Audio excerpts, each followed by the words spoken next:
Very, very serious situation in Afghanistan, and the group that says it killed 17 people today also says it is not a threat to other countries.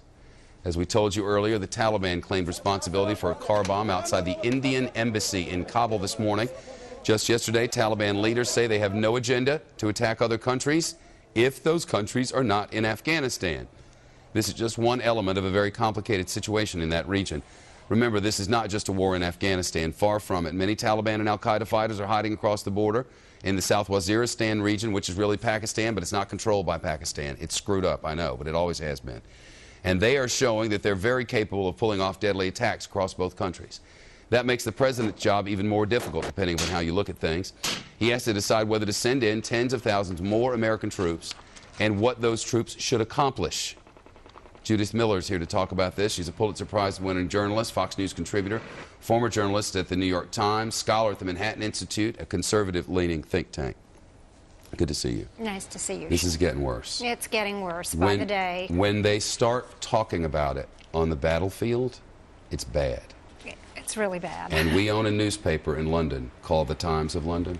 I have to read a little bit of this to you because, I mean, I read a lot about this war every day, sadly. I don't want to, because it's all terrible. But here's what I read today. American soldiers serving in Afghanistan are depressed, deeply disillusioned, according to chaplains of 2 battalions that have spent 9 months on the front lines in the war with the Taliban. Quoting, "Many soldiers who come to us see they have a sense of futility and anger about being there. They are really in a state of depression and despair and just want to get back to their families," said Captain Jeff Massingale of the 10th Mountain Division of the 287th Infantry Battalion. And I quote again, "They feel they are risking their lives for progress that is hard to discern," said Captain Sam Rico of the division's 425th Field Artillery Battalion. Quoting again, "They are tired, strained, confused, and just want to get through." The chaplain said that they are speaking out because the men cannot. Now, this is Specialist Rakeem Mercer, a 20-year-old who writes, "We're lost. That's how I feel. I'm not exactly sure why we're here. I need a clear-cut purpose if I'm going to get hurt out here, if I'm going to die. Bear with me. Bear with me." The only soldiers who thought it was going well, quote, "work in an office, not on the ground," he said.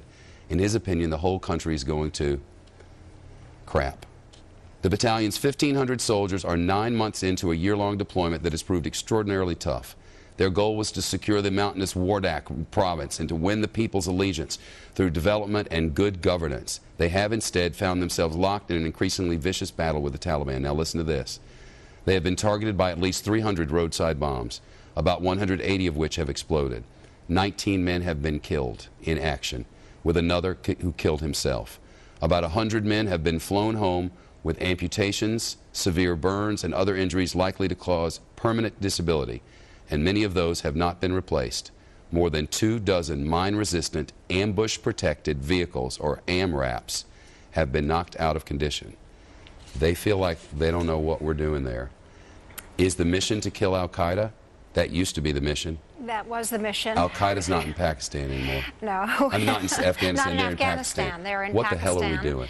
Well, I think that's what the American people are asking. Opinion poll after opinion poll shows that the Americans are tiring of this war, that they don't understand, like the soldiers you've just read from, Shep. They don't understand what we're doing there. And the president is now trying to define what that mission is, why we're there, where we should be, how many troops should be on the ground. And these are all very tough questions because he's re-examining this for the second time in an 8-month term. It doesn't some of the strategy suggest that what we need to be doing now is basically nation building?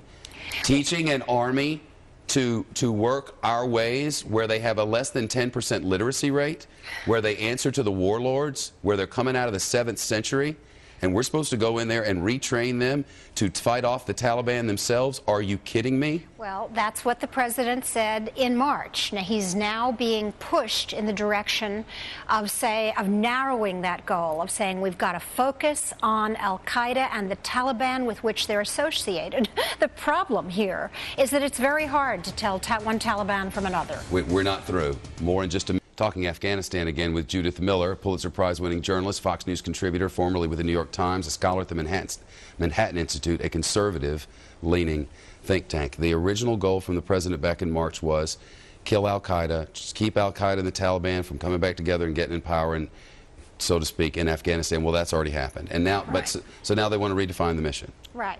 And actually, the General McChrystal said, we can do that. If you want a nation build here in Afghanistan, nation build in Afghanistan. Hello.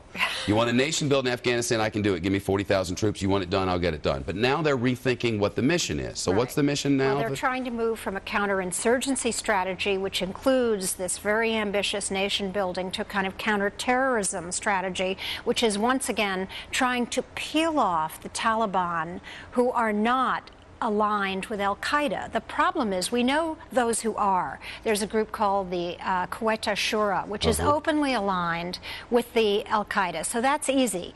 But in the others, you know, what are you going to do? Line them all up and say, are you secretly helping al-Qaeda? You need intelligence for that. For intelligence, you need troops on the ground getting that intelligence. You need troops on the ground to train the army and the police of Afghanistan, who eventually will replace us. These army and police who can't read and write. Right, and are members of tribes. And whose loyalty is much in question. That's the other issue. Can the tribes, the Haqqanis, the people whom we used to support in the good old days of fighting the Soviet Union, can they be brought around? And hated them then. They were the enemy of our enemy. Right, but can they be brought around, Shep? Can they put down their AK-47s or fight with us against the Taliban? And for how long can you buy their loyalty? Even if you can do all that, what do you do about Pakistan?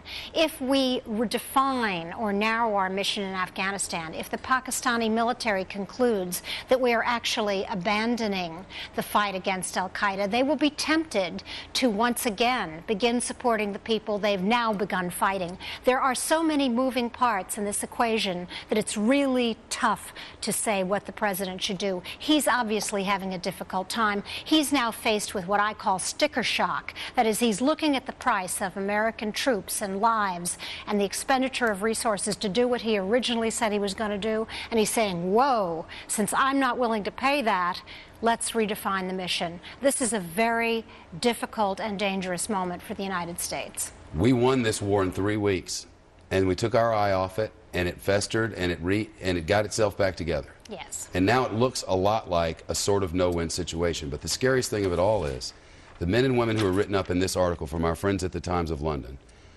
have been there for 3 and 4 tours. Yes. They're losing limbs, they're losing lives, they're losing touch with their home, and in some cases, according to this article, they're losing their minds. And they're losing heart. They're losing... And they don't know why they're there. They don't know why they're there, and that's what the president must do. He must give them a mission, a reason to be there, or start to bring some They're there home. without a mission now. Well, What are we feel doing? they are. What are we doing? Well, we cannot tell them what it is. The leadership cannot tell us what it is. Well, the president They told tell them us what it is. It's well, now turning out to be too expensive in terms of lives and money and troops. That's the implication of this reassessment that we're involved in. And in the end, you have to make a decision about whether to go full throttle or shoot from far away. Absolutely. And neither one looks like a big winner. And my concern is that the president, as he has done on so many other issues, may very well want to split the difference. And that is redefine the mission somewhat, but still not provide the number of troops you need to carry out that mission. It's going to be a very tough call. Has any president ever been handed as big a mess as this poor guy?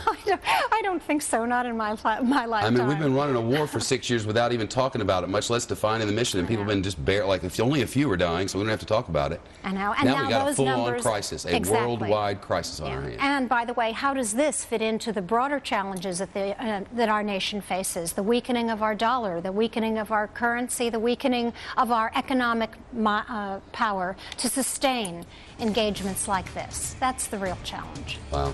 We'll be right